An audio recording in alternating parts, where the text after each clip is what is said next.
Imagine if this person, this blind man, used his head. Logic. Now he's blind, meaning he has never seen no human being in his entire life. The moment he came out of his mother's womb, he was absolutely blind. He's never seen the face of his parents, nor any other human, including Jesus Christ of Nazareth.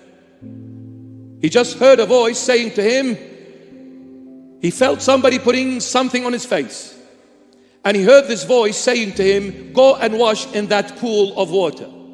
The man gets up and walks all the distance, all the way to that pool of water, and washes according to the voice he heard, without seeing, without being able to see at least.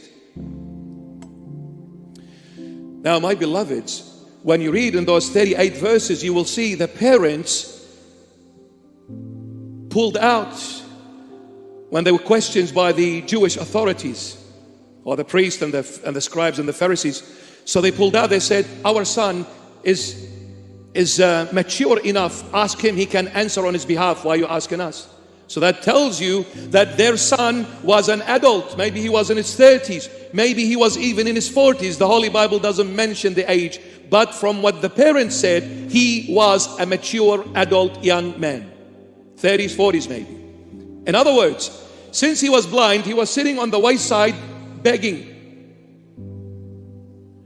So the people of his town, the people of his city knew him exactly who he was and who the parents were. They knew him very well because they would have seen him every single day in and out for maybe 30, 40 years. They knew exactly who he was. For the first time ever, they see this blind man with mud all over his face and walking in the street. Just imagine this with me for a moment. They probably would have said, not probably, definitely would have said, poor man, he's not only blind, but he's lost his head as well. He's got clay, mud all over his face. And who would do that? Only a lunatic would do that. So poor man, not only he lost his eyes, he's lost his entire intellect. It's